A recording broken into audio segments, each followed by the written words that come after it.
And for me, part of my story is I lost my parents when I was very young, and it's, my mother died when I think I was 3, and my father died when I was 5.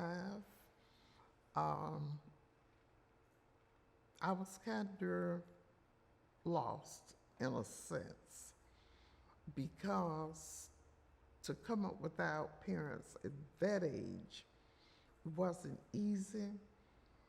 And it was my grandmother uh, and Miss Rogers, our teacher, that believed in me and told me that I could do it, that I could accomplish something. I done pretty well with addition and subtraction, but I had trouble with multiplication. And I had a cousin that lived with me that was, I would say, statistically, she was a little bit more able to grasp stuff more than me, but she helped me.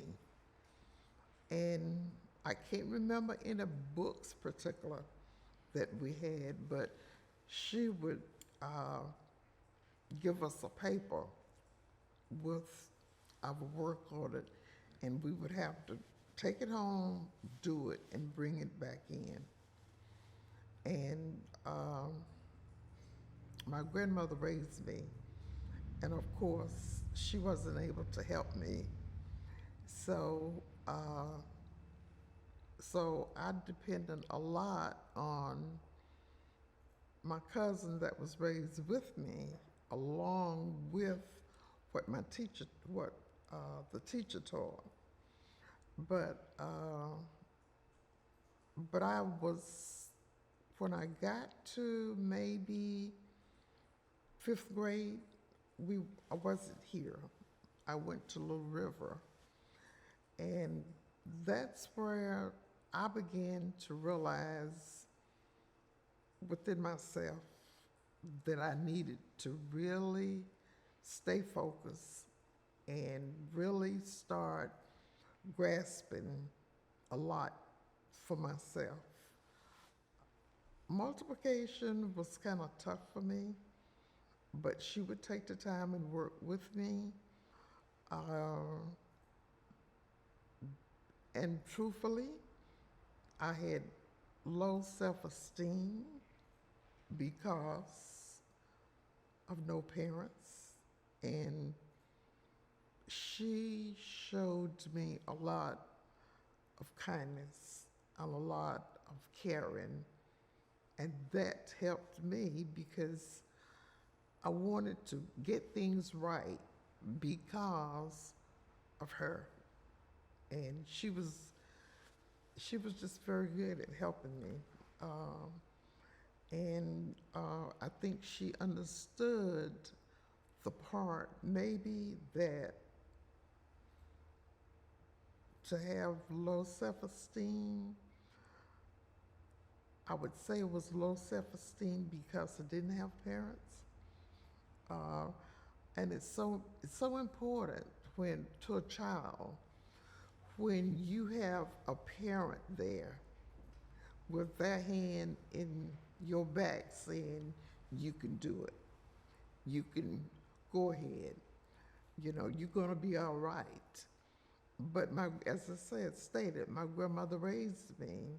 She showed me love, but yet there was a piece of the puzzle in my life that was missing because I didn't have parents. And Miss Rogers made the difference for me. The only thing I would like to say is be prepared. Opportunity is coming, regardless to where you come from, and as I stated before, but where do you want to go? And the things that's available now for students was never a thing that we could have had. And if I could roll back the time clock, there are things that I see now that I would have done different or would help somebody do different. But all I just know that the opportunities are greater now than what the humble beginnings that we had here.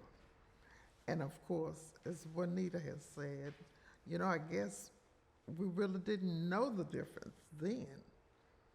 I mean, it was a thing that you knew it, but you just accepted it. So now there's change, and the places that we can help make the change, then we need to do it. And where I know that when I really, really could tell that things were different, so different, and because the things that was offered to us, we just accepted it because it was what it was. But see, now things are different. And as I stated before, I would encourage all students to be the best you can, do the best you can, get yourself prepared, because opportunity is there.